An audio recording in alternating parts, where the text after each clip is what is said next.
Jezebel wasn't liked because she did what came natural to her, which was worship of Asherah. She came from a long line of high priest and priestess, and because of that, she was the target of many polemics from the Yahwists.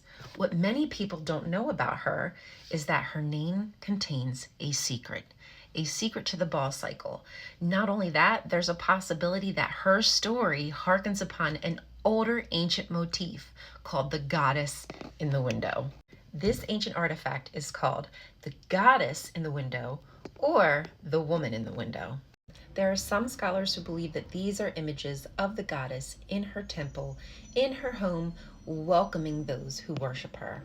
This is called a naus, a miniature temple that you would have in your home to worship your patron god.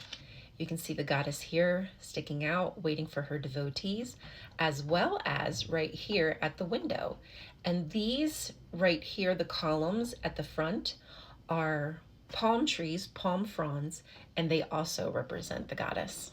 This miniature temple has two goddesses represented and one with a lion next to her, as well as the columns behind her again are in the shape of a palm frond.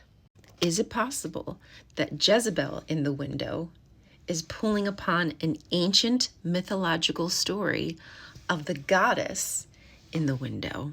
In the ancient Near East, windows are represented as portals or thresholds to another world. What if this imagery is an echo of Jezebel in the window, is an echo of Asherah in the window in her full power, welcoming people into her home, into her temple.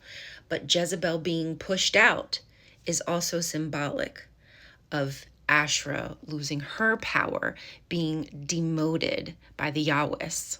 Jezebel's demise was connected to Asherah's demise at the hand of the Yahwists. Now, as for the secret to the name, Jezebel translates to where is the prince or where is Baal, Jezebel. And that is part of a mourning ritual that is performed when Baal, the vegetation god, dies. In the heat of the summer, when Shepash, the sun goddess, is shining relentlessly, everything dries up. It's like a wasteland. Devotees to Baal would mourn for him, scrape their skin, and that is a ritual that is also performed by Elohim in the Baal cycle when he finds out that Baal is dead.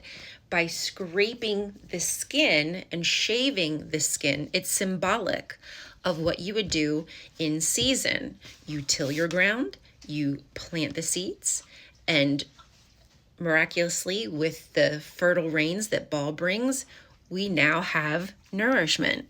Now, I can't say for certain whether or not Jezebel was a good person, but I can tell you that her story was left to the hands of the Yahwists.